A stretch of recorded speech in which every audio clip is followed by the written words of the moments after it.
Now, speaking of turning your stomach, let's go to Sean Hannity, Sarah Palin, and Michelle Bachman. Oh, those three are together. Hannity's brought together the twin towers of ignorance. I picture them sometimes as like the Wonder Twins. And they got together in a rally, Palin and Bachman. Wonder Twins activate in the form of ignorance, in the form of violence. Remember, Michelle Bachman famously said that she wanted her supporters armed and dangerous, and that there needs to be a revolution from time to time. Sarah Palin put the Democratic opponents of hers in the rifle's crosshairs, and she said it's time to reload. Wonder Twins activate? So, and they have activated with the help of Sean Hannity. Are either one of you considering a run for the presidency in 2012? I'll start with you. Wait, before I get their answers, how many of you would like to see a Palin-Bachman ticket?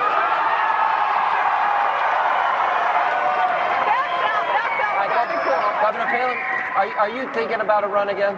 As I have said, I'm not going to close any doors that perhaps would be open. Michelle and I both, we have strong faith that fighting as hard as we can for our country and supporting those who share our values, share our principles, and at the same time putting our lives in God's hands and asking Him for direction. Congresswoman? Well, I want to thank Governor Palin for breaking the barrier. By being a woman as the vice president on the ticket, she did a wonderful job, I think, as the vice presidential candidate. And I think the world is her oyster. If she wants to run, I think that she has tremendous support from the American people. Oh, boy. You know, these two are always talking about how they talk to God. I don't know if you remember, Michelle Bachman, back when she first decided to run for Congress, was like, she talked to God, and God told her to listen to her husband, and her husband wanted her to be an accountant or something.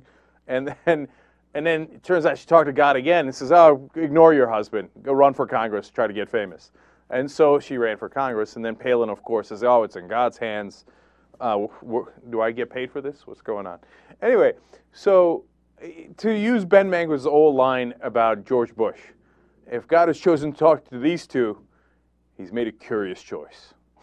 So, but the people back there, they seem to be all excited. They're like, oh my God, Palin and Bachman, for conservatives, they're kind of hot. Oh yeah, we're jazzed up. Palin's going to rev up the crowd a little bit more with talks of violence and nukes. Let's go to clip number 6.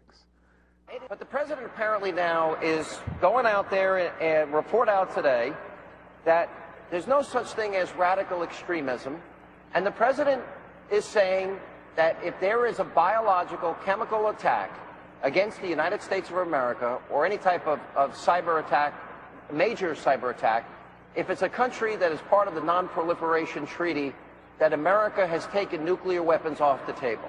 Your reaction to that? Unbelievable, unbelievable. No administration in America's history would, I think, ever have considered such a step that we just found out that President Obama is supporting today. You know, that's kind of like getting out there on the playground, a bunch of kids ready to fight, and one of the kids saying, go ahead, punch me in the face, and I'm not going to retaliate. Go ahead and do what you want to with me. No, it's unacceptable. This is another thing that the American public, the more that they find out what is a part of this agenda, they're going to rise up and they're going to say no more. National defense, national security is the #1 job of the federal government.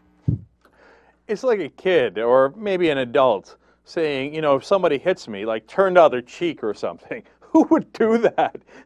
We talked to God and He says nobody would do that. That's crazy. Besides which, our president is not Jesus. He's not going to turn the other cheek. Of course, that's not his plan. His plan is we will destroy them with conventional weapons. If they do a biological or chemical attack or cyber attack, and they have not signed, and they have signed the Nuclear Non-Proliferation Treaty. If they have not signed it, we'll hit them with nukes anyway. Okay, I mean, oh no, Obama's plan is don't do anything, just sit there and go. Okay, now think about what Hannity said. He's like, Obama said he won't hit them with nukes if they do a cyber attack. No, please don't tell me you're that mental. They shut my Twitter account down because they did a cyber attack. Should we nuke them? You would do nuclear strikes against a cyber attack?